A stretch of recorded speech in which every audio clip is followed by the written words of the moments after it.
Lifechangers for Life. What's up, buddy? Hey, and I'm trying to figure out this technology because I want to share it so we can all, go live together. It's a lot. I'll share it later. It's a lot. I only got, we're 4 platforms right now. We are live on 4 platforms right now, but I will tell you something, man. It's awesome. Your energy is awesome. Last year, I don't have too many people I can share this with, but last year, you were at the event that Elo we had Gary Stephen Arias. He was our host of the show, but Tyson Beckford, man, just jumped up and he remembered me from one of the fashion shows that I met him at years ago here in Miami Beach, and he was like, David, I never knew you went through cancer. And he ended up on stage hosting the show with Gary. And what did you think of the event, man? So this is what makes Miami. I mean, think about it. For those of you that don't live in Miami, this is what you miss. This is an exotic car parking space / museum / showroom. It's wild. It's right on the edge of Wynwood. So you take this with all these exotic cars. Like they have the car from Back to the Future. Yes, right? DeLorean. We're going to come back to the DeLorean later on. So they have that car there. They have all these really cool cars. They build a stage, and then they bring in like 10 unique original fashion designers. Get a bunch of, hot women in bikinis, a DJ, and Elo with the hair and the look and everything, and some celebrities, and say, let's do a fashion show. Yes, sir. Fantastic. And that's what makes Miami. I know, man. To open Swim Week, I've always had a dream, to do certain events for my nonprofit. This is an event that I wanted to do. I haven't modeled in Swim Week in over, oh my God, I don't want to say how long, but it's been over a decade. And so for me to be opening Swim Week with a fashion show that was benefiting my foundation was a blessing. And to have Tyson Beckford there and to have all these celebrity models and celebrity designers that came through. And and then you were there, man, doing your thing, covering the event, red carpet, doing everything you always do, right? And we haven't seen each other in a while, so it was kind of wild to just, kind of run into old faces and old people that I haven't seen in a while. So, yeah. But that's the other thing about Miami. Miami's a lot like New York. Miami's a big city, cosmopolitan city. You and I literally live a quarter of a mile away from each other. I can 4 see blocks. your building from my building. 4 blocks. And, I never ever see you, you never see me. We see each other at events. At events. Correct. Yeah, that's what I'm saying. I never see you at the gym. Well, I have my gym, you have your gym. I only see your events, absolutely. What did you think, certainly the fashion show was fun, but the, from the substance of the event and what did people share with you? So, I'm partial to the last designer that walked, Miss Rory. Kita. Yeah, Kita. Vaccaro. Kita is her family. I'm really good friends with her family. Her brothers, one brother plays in the Titans. NFL. Our other brother, and so I'm very, very friendly with them. We work out when they're in town. Kita I've known for years, so I just love the concept of it. I love the fact that she involved her entire family. Whole family. Both brothers walked. The kids. The kids. Her cousin walked in as well, and then at the end, her and her mother came up and walked. To close out the show. I thought that was phenomenal. There were a lot of good smaller brands there, and a lot of people you could tell that they were first time modeling, and man, they enjoyed it. Just to see people backstage, that's the advantage that you and I have is we get to go places that nobody else can go. Yes. People, and so it was interesting to talk to a lot of these first time models that were nervous, but they kicked butt. They did great, and it was just fun. And that is, like I said, it's just such a Miami thing. Like we go to all of these events that are so overhyped, and we go to these events, and I love them. But some of these fashion shows, they're 5 minutes and they're over. Correct. And you're there for an hour and a half. You're backstage. You're up front having a drink.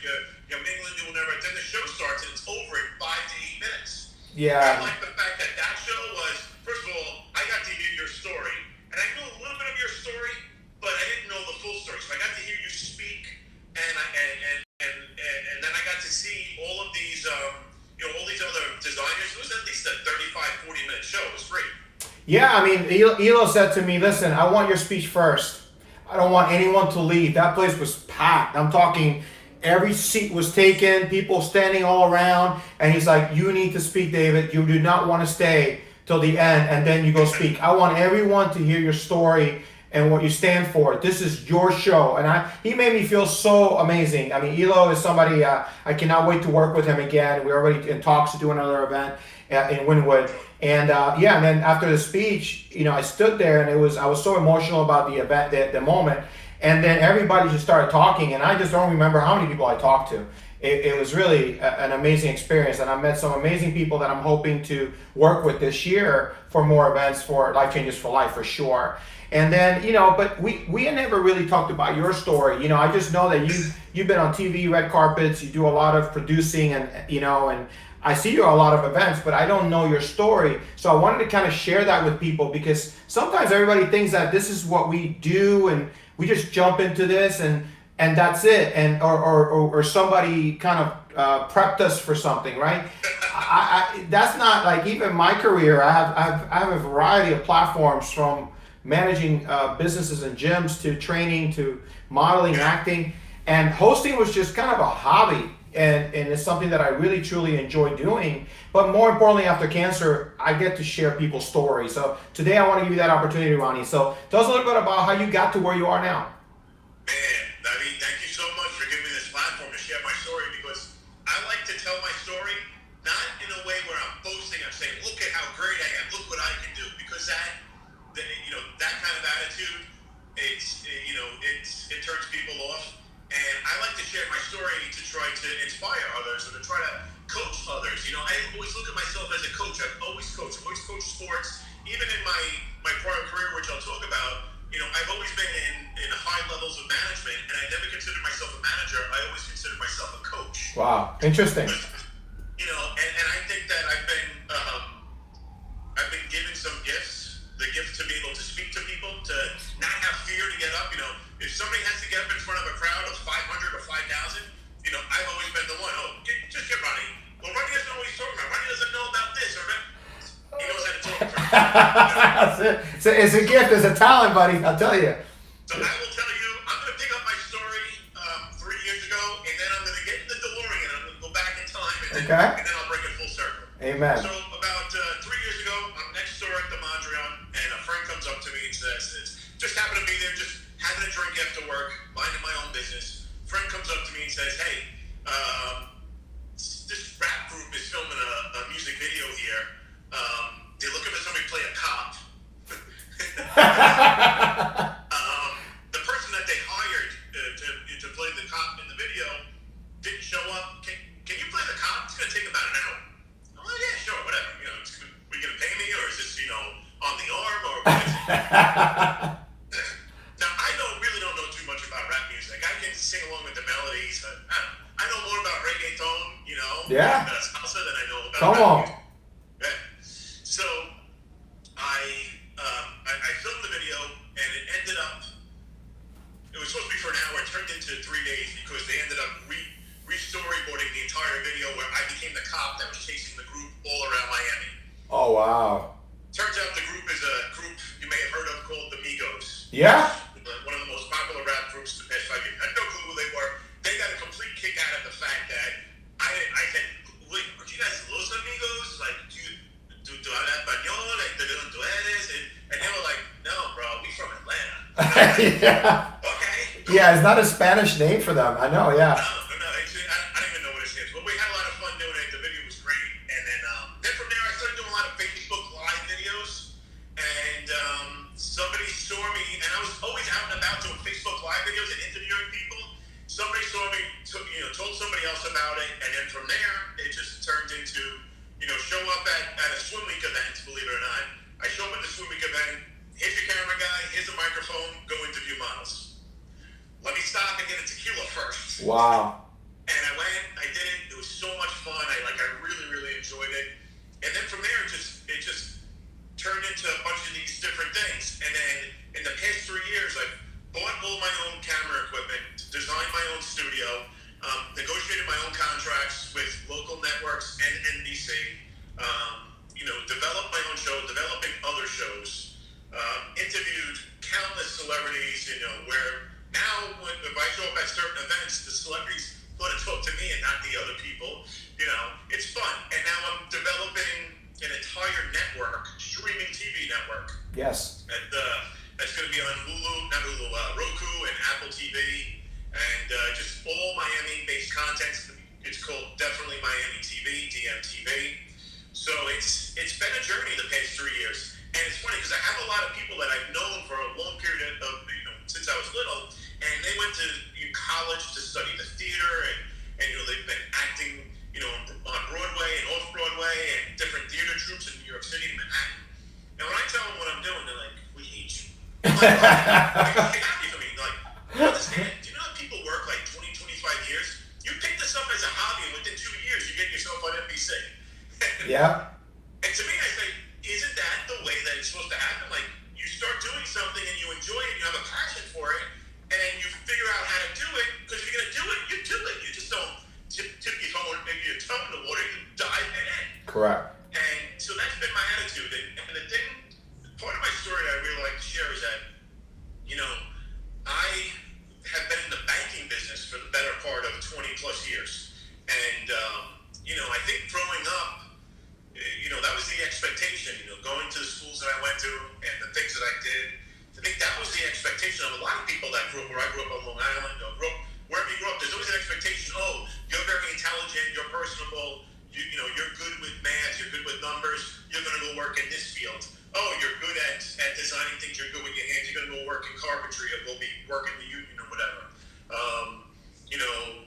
And so I did that. I went into the banking world, and I think looking back on it now, I feel that I went to the banking world and went to the career that I went into to make other people happy. So other people would say, oh, my son, my brother, my this, my that, he's an executive at Citibank, oh my God, that's incredible. And yeah, it was great because you fall into that trap where you're making really good money, and then you have no passion.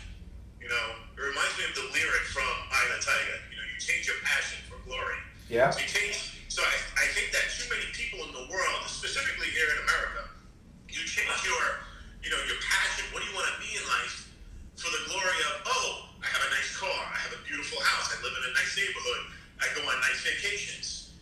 But you really feel unfulfilled. And the thing that I've discovered in the past 3 years is that this passion that I've had since I was younger, not even realizing it, now it's become fulfilled. And now the creative juices, and now I've been able to parlay my whole entire business career into an entertainment career, where now I'm combining the two, and I'm doing a lot of mortgage and real estate video creation and developing channels and TV shows with that, because I have a different view and I understand how things are going to be done. I understand the business side of show business. It's not show hobby. It's show Absolutely. Business.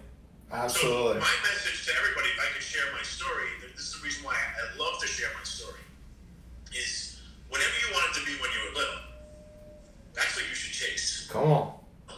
Because if you just chase the paycheck or chase the career, that doesn't always work out. Because what happens is sometimes you end up later on in life and you say, I woulda, shoulda, coulda. And there's nothing, the most powerful word in the English language, I don't even know how to say it in Spanish, but the most powerful word in the English language is if. If I would have done this, if I could have done that, if I didn't do this, if I would have went to this school. No, man. Just do it. Don't worry about yesterday. Just keep on chasing what you're chasing. Keep on doing what you're doing to make it happen. Absolutely. Well, it's interesting because I always talk about, God gave you a dream to fulfill it. The only one that can fulfill it is you. So if we keep chasing what everybody else thinks we're going to do, we're defined by everybody else in our lives, then that's going to take it away from what we're meant to do. Like I was sharing a story with you when I was a kid. I was always that attention person. I was always the stage kid. I wanted to be on stage. And now when people ask me, where do you feel at home? I always say, I feel at home on stage.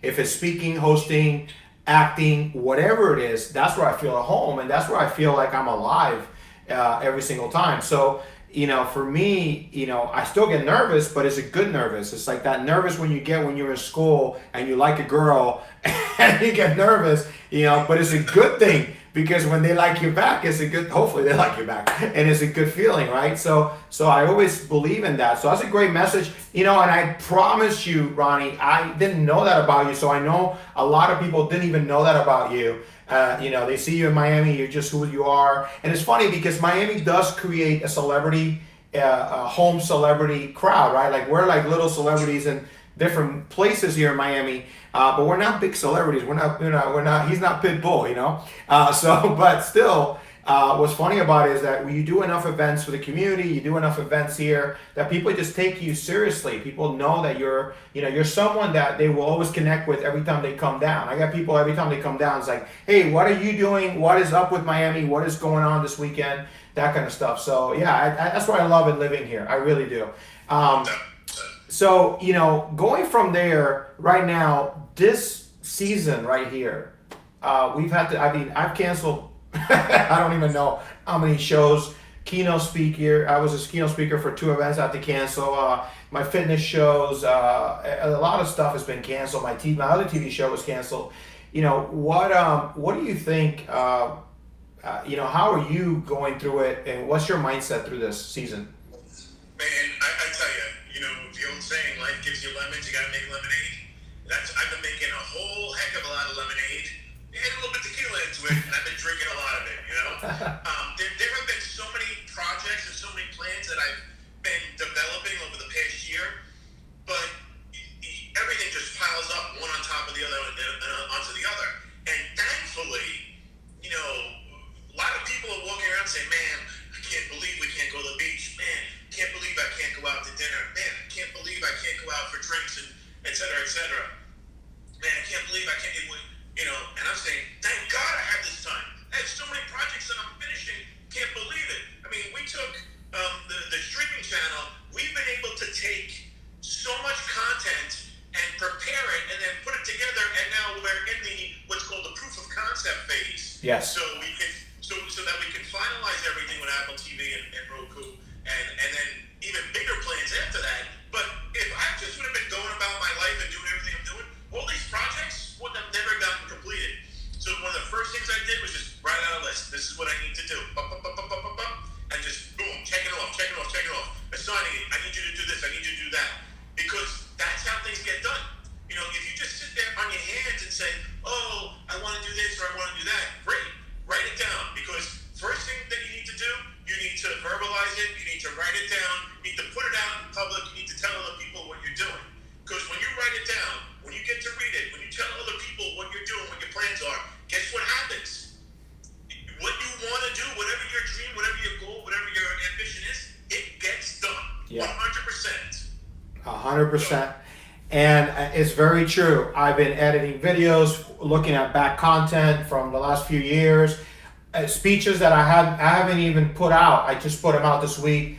The speech at the swim, the speech that we were talking about, I just put it on Instagram yesterday for the first time. The speech from Discover Your Beauty last year, 13 years to the day of this picture, of the cancer picture. I just put that up, that footage.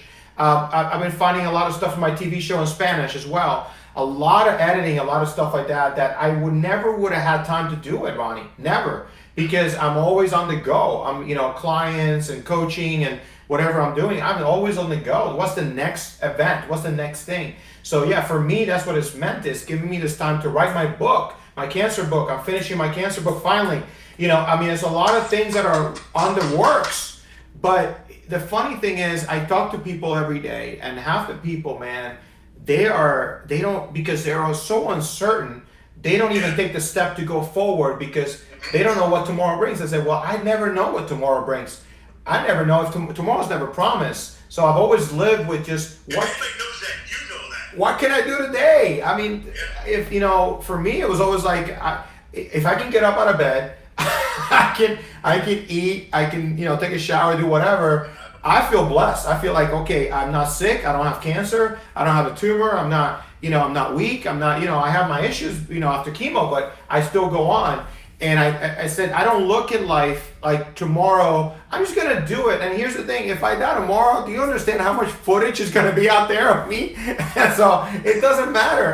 And hopefully everything that I do is with passion, like we were talking about earlier, and with purpose. I mean, at the end of the day. So finally, one word. I've asked all my guests for one word that will describe, besides the if. I know you mentioned if already. That was good.